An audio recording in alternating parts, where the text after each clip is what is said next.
Hey everybody, welcome back to another episode of Kavinsky's Tutorials. And today I'm looking at Ting by Klevgrand, and this is a really nice little sampled instrument. It has 12 different household implements, like, let's have a listen. Sofa slap. This is a stick on the edge of a table. This is a little box with some nails in it. Finger snap. Hand clap. Now, by the way, all of these are sampled at different velocities and so on. Although there are only 12 sounds here, Klevgrand say they actually used about 500 different sounds in making this. It's a pot being hit by a hand, a couple of pieces of paper being scratched together, a toy drum, car keys, silverware. This is a big box with some junk inside. And stamping on the floor. So, I mean, you could just play this with your keyboard. You can't actually play it on the screen. Not that big a deal, I think, at least for iPad users, because you don't have any velocity control by playing on the screen. That's why I'm playing with an external keyboard. If I used AUM's keyboard, there would also be no velocity control. Everything would be at full volume. Doesn't sound anywhere near as good. You definitely want to be able to play this thing with velocity sensitivity. Of course, you could also do that using something like Velocity Keyboard by Blue Mango. I won't go into that now, but that would be one option which you could actually play on an iPad screen with velocity sensitivity. Well, why not? I'll just show you very quickly. Let's get in here, find this. You can see I got a hell of a lot going on in this session. See, that's velocity sensitive.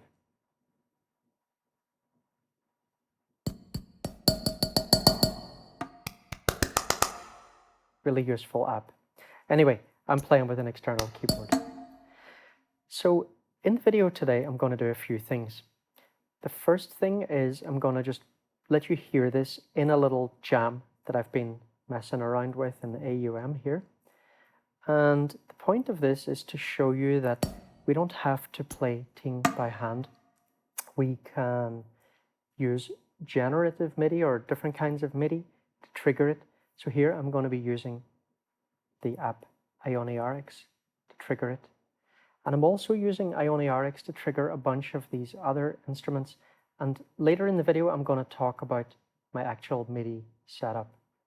Now, before I forget, Klevgrand are offering a few free copies of this to subscribers to my channel. So take a look at the pinned comment at the top of the comment section for details of what to do if you want to win. Winners will be announced 2 days from the release of this video.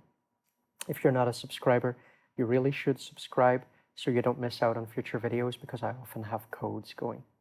Okay, so thanks to Klevgrand for that. So the video today, few stages. First stage, I'll let you hear a minute or two of just what Ting can sound like in a jam with other instruments, triggered by MIDI. Then I'm going to go into actually, how to use the app and a few of the little controls that we have. And then I'm going to talk about how I set up this MIDI jam. All right, so let's just listen. I'm going to start with a bass and a sax sound, and I'm going to bring in Ting a little bit later.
Okay, so you get the idea of what that's sounding like. Let me bring everything down.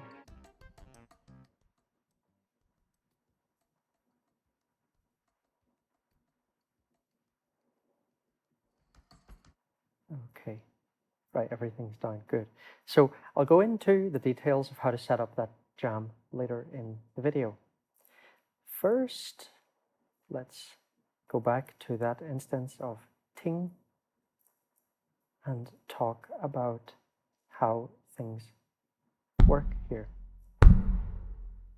Okay, so we already mentioned that you can't play it from the screen of your iPad, but you can play it from the internal AUM keyboard, for example, with no velocity, or something like Velocity keyboard with velocity, or from an external keyboard.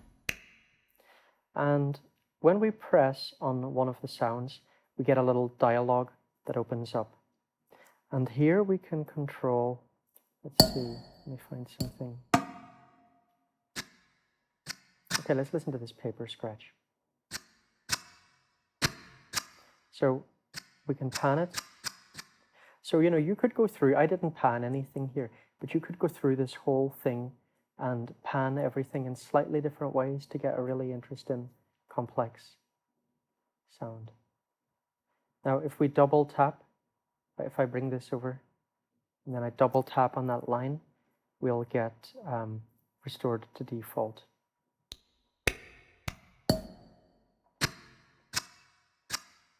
Okay, so we're triggering these then with, this is a C, it could be a C2, C3, C4, whatever, doesn't matter.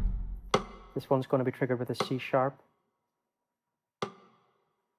D, and so on, right? So it is triggered by the different notes in each octave, and it doesn't really matter which octave you're playing in. Okay. So then we have gain to adjust the volume of the particular sound. Now dynamics, if I put dynamics down low, then even if I just played very softly there, but it played it very loudly. If I bring it up here, even if I hit quite hard, it's still going to be pretty soft. If I want to get those real high velocity sounds, I really need to bang at the keyboard. So this is very useful to give you more control over your playing, depending on how sensitive a player you are, for example, but also depending on the kind of vibe that you're going for in any particular piece. You're going to maybe want to set it up one way if you're playing a piece where you really want everything to be pretty loud, and another way if you want something that's supposed to be quite quiet and subtle. I find that Klevgrand's defaults on these things are pretty nice. Now, room and reverb is connected to the individual instrument's particular sensitivity to the reverb section over here that I'll talk about later. And then we have a pitch control. Let's listen to that.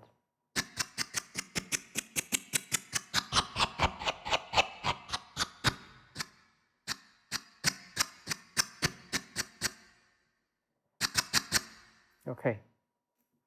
So pitch is very important to have control over. If you want your drums to fit in with the key that you're playing in, you might want to adjust these.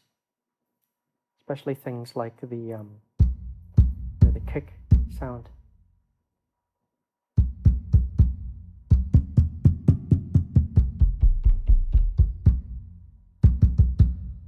Okay. Over here, we come into the EQ section.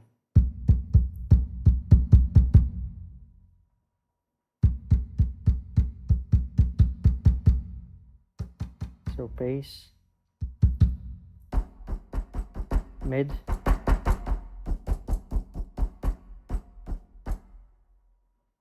you can double tap to put back to default, treble, much more muted sounding like that. Okay, now let's look at the reverb section. And so here we have room type, and here we have reverb type. We've got a few different choices. So let's put up the level and let's put up the decay a little bit so we kind of hear a bit more what's going on.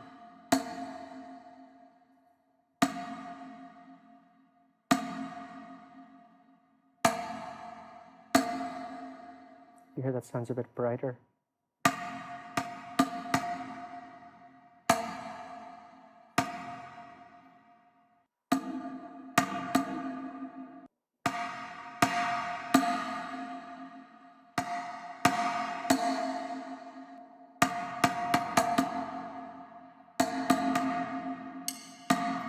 So we have these different reverb options, and we have the compression level and the master volume level. Okay, so that is Ting. Now, if we look back here, for example,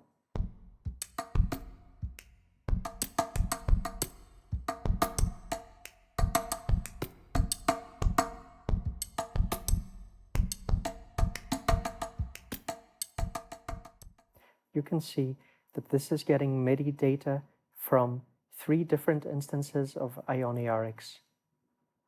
Let's look at this second one.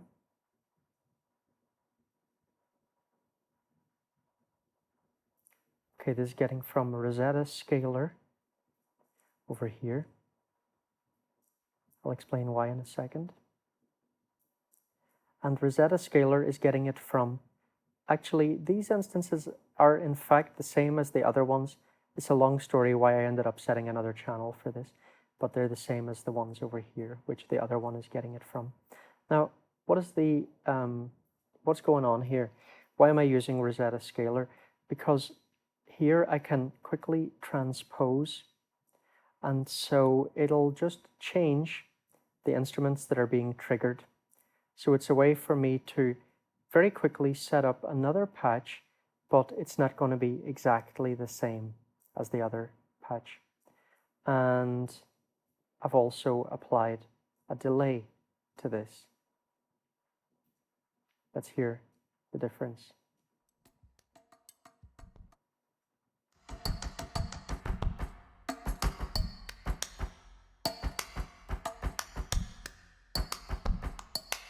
I think there's also some difference in the reverb in these. Right, yeah, you see the second instance has the moonlit reverb, and this one has the natural reverb, and you can hear that difference in that reverb there.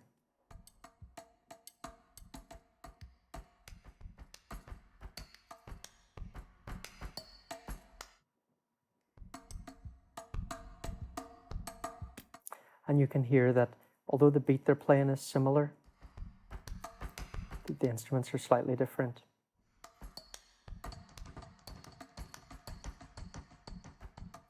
Now then, by putting the delay on, I can make this one a lot more complex, and it sounds really quite different, but very easy to do that.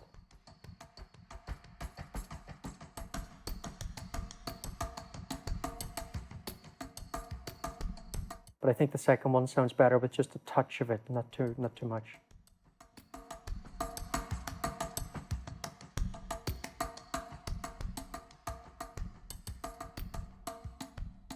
Okay, now let's look at what else is being triggered by Ioniarix. So for example, this bass line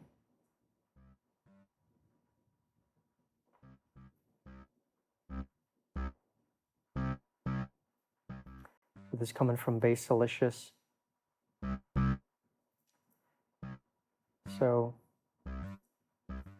this is getting its MIDI from this instance of Ioniarix, which is actually the same as this one, except I played around with the rotation and stuff like that. So there's slightly different random values as well in these. You can see here, this one, a rotation is rotated 4 steps, and here it's rotated 7. So that has given the bass this thing of kind of coming in slightly after the main notes.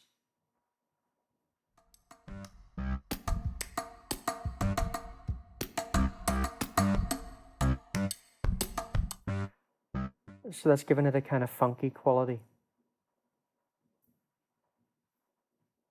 Okay, let's see here, the saxophone. I really like this one.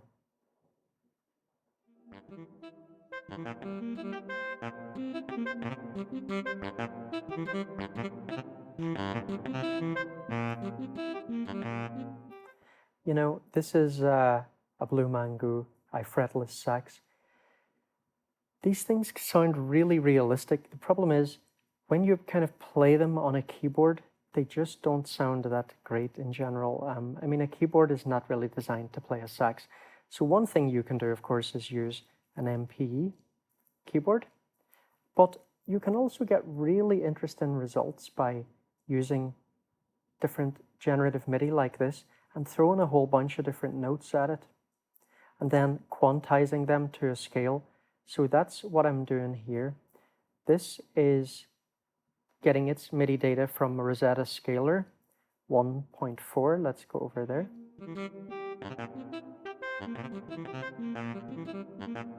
So you see, Rosetta Scaler is getting it from these same 3 instances of IoniRX. These are the exact same things that are going in here, right? But here they're producing drum beat, percussion, and over here they're producing this great melody. So what is Rosetta Scaler doing? Well, if you look over here on the left, Rosetta Scaler is bringing things down an octave, 12 semitones, to give it a bit more depth and give us some variety.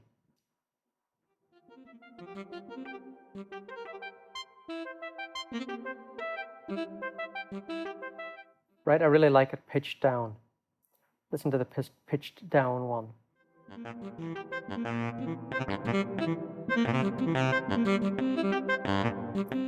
Okay, but what else is Rosetta Scaler doing that's super important? It is quantizing it to this lovely C klezmer scale. And I think everything else here I've also quantized to that, the ones that needed to be quantized. And I did that based on what would sound good with the bass. So over here, this is getting something from MIDI gates, but it's also getting it from another scaler. The same thing here. So what am I using MIDI gates for? Well, let's take a look at this one over here. Okay, MIDI gates 1.6. Let's have a listen to this.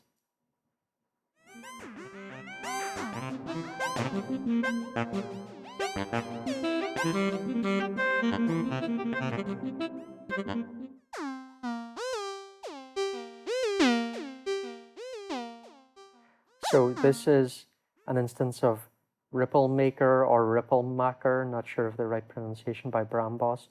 Really fantastic.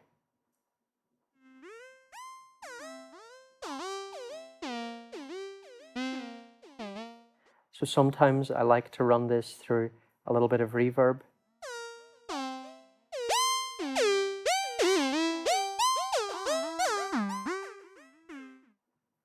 Or sometimes or through this Blue Mango stereo delay.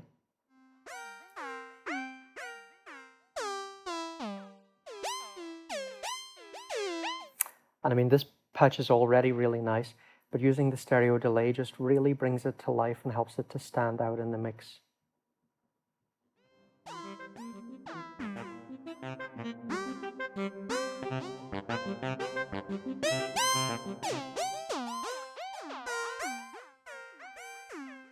Okay, so MIDI gates 1.6, this one. So you see here, I'm using MIDI gates to lower the amount of notes that are getting through. MIDI gates is getting its data from this scaler. You can see I've also quantized, and again it's down 12 semitones as well.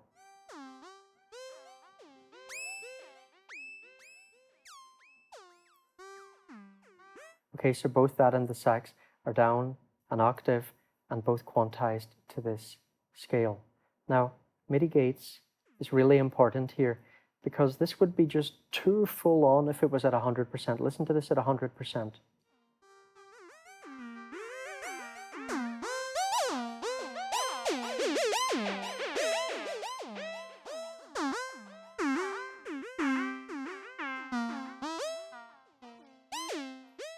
Okay, so it's great to thin out the notes here.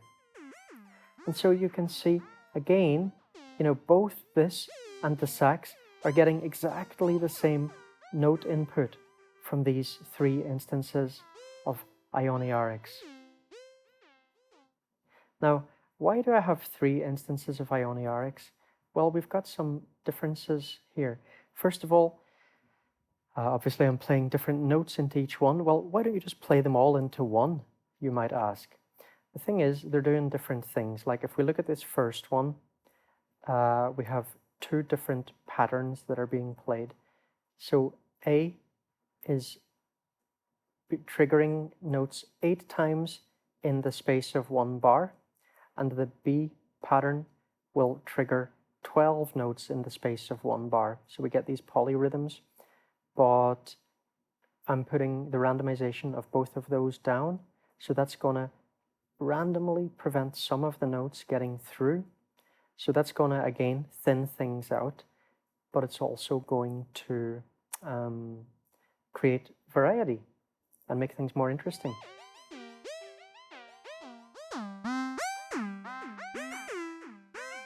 So it keeps it endlessly varied. And that's really important in a jam like this. I mean, if you're just playing the same little loop the whole time, it's going to get really boring really quickly. So this second instance, if we look at this one, you can see here, I mean, you can compare the pattern. This one is a lot thinner. I don't have any B pattern set up here. It's just playing an A pattern. Also, if you look at the rotation, we can rotate to kind of move around when notes are going to get triggered. So here I've got a rotation pattern of 4 set up. Here there's no rotation. And here there's no rotation. If we look at the bass, so that's getting it from this one over here. If you compare these two, so this is the one that's feeding into most of the other instruments. Actually, it is almost identical, but it's got a slightly different rotation. If you look here, the A rotation is 4, and down here, the A is 7, and that is just what's getting that bass to be funky, right? So, these rotations are really important.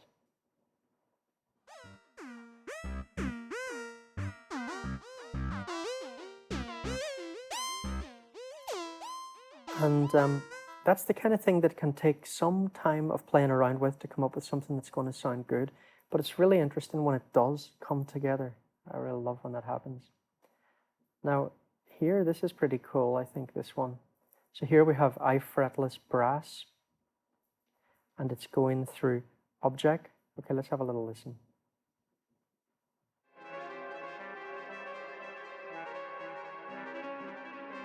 So this again is being triggered by, MIDI gates, which is passing through notes from scalar and blah, blah, blah. Is that a scalar? This one here.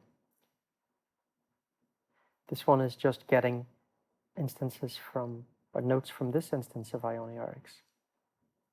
So, you can end up with really complicated setups here. I've talked about this before in videos, but that's where you're going to get really interesting sounds happening.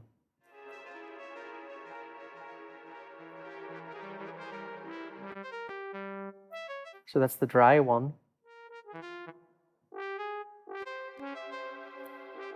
Okay, so already just the reverb is really nice there. Let's see the delay.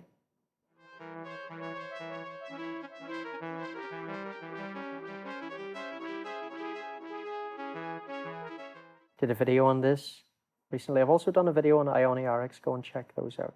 This is a great little delay. This is really interesting.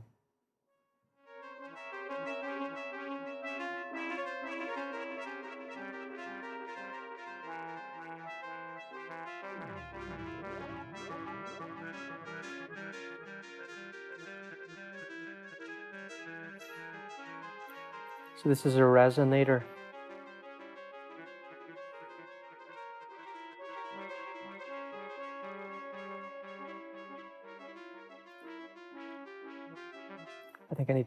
I think I've tweaked that since I was last using it.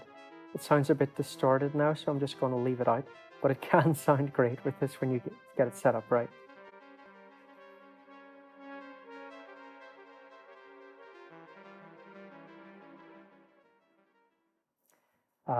Let's look at Laurence.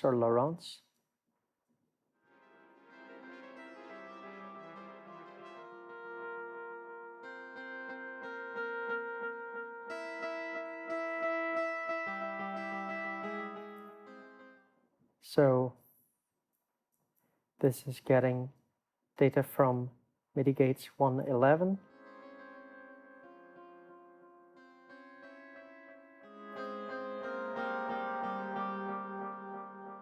So again, using this to thin out the notes.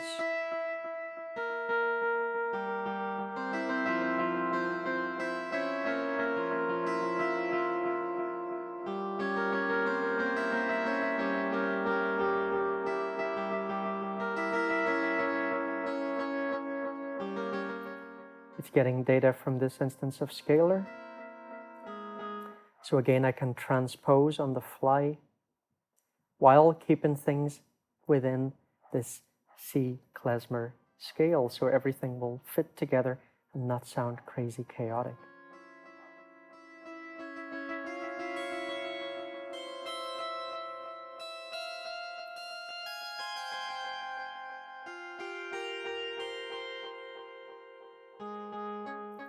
So I love to play this transpose slider live.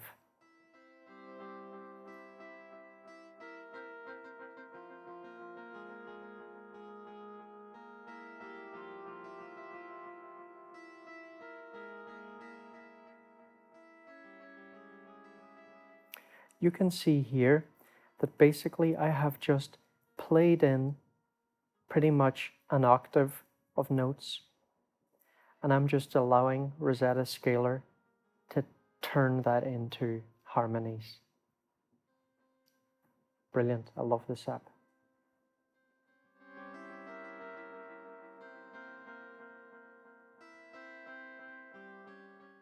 Okay, so for the last few minutes, I'm just gonna play out with a little bit of this jam here. If you haven't given this video a thumbs up or whatever already, I'd really appreciate it if you do.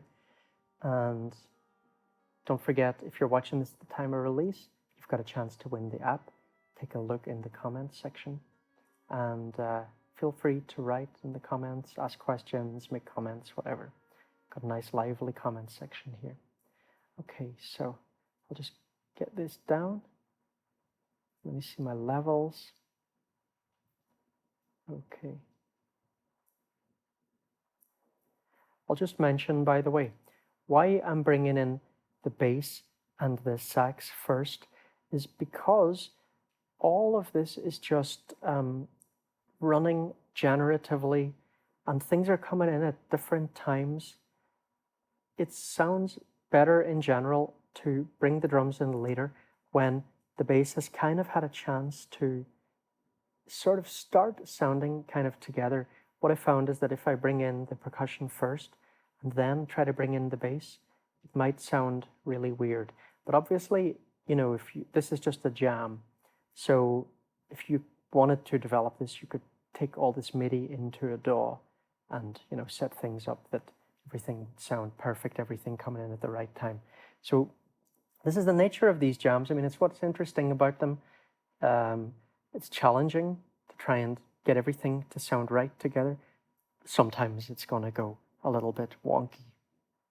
It's all part of the fun. Okay, let's Let's see, are we ready? Let's bring this up. I'll actually do it using my external controller. Okay.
All right. Thanks again, everybody. See you in the next video.